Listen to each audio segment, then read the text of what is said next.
President Trump has issued an ultimatum to Iran about ending its nuclear capabilities. Make a deal or bad things will happen. The US is sending more air power to the Middle East in a sign Tehran is gearing up to defend itself. We have to make a meaningful deal.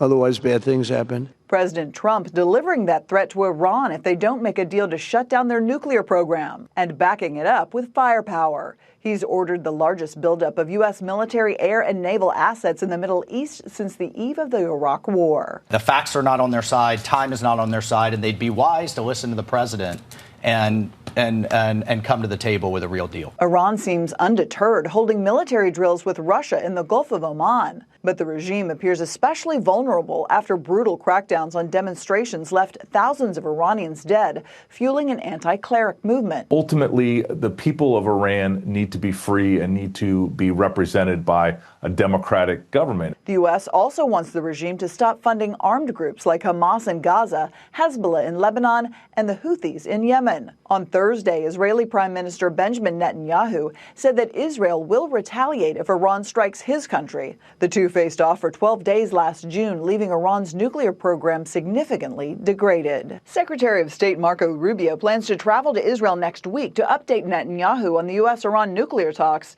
and where they go from here.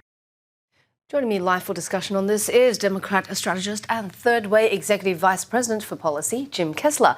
Hi there, Jim. Thank you for coming on the show.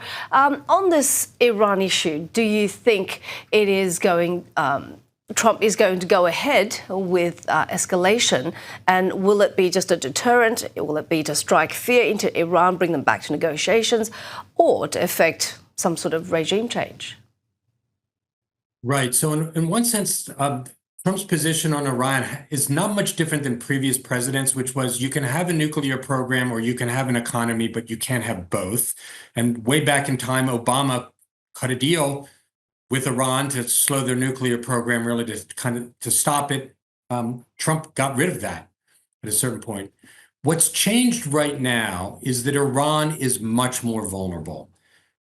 Russia, its number one ally, is very weak and distracted. The Iranian government, a lot of their military personnel, they've been decapitated by strikes by Israel. And, the United States has a large presence there. I think Trump's desire is to cut a deal, but I also believe that he will use military power, not American boots on the ground, but air power to try and force that deal. Would that rally support for him at a time when the polls show, not very good ratings? And would that work? Well, I think it could help him if it doesn't last for a long time. So, America has a history of going into the Mideast and acting, and for presidents getting basically a sugar high from that.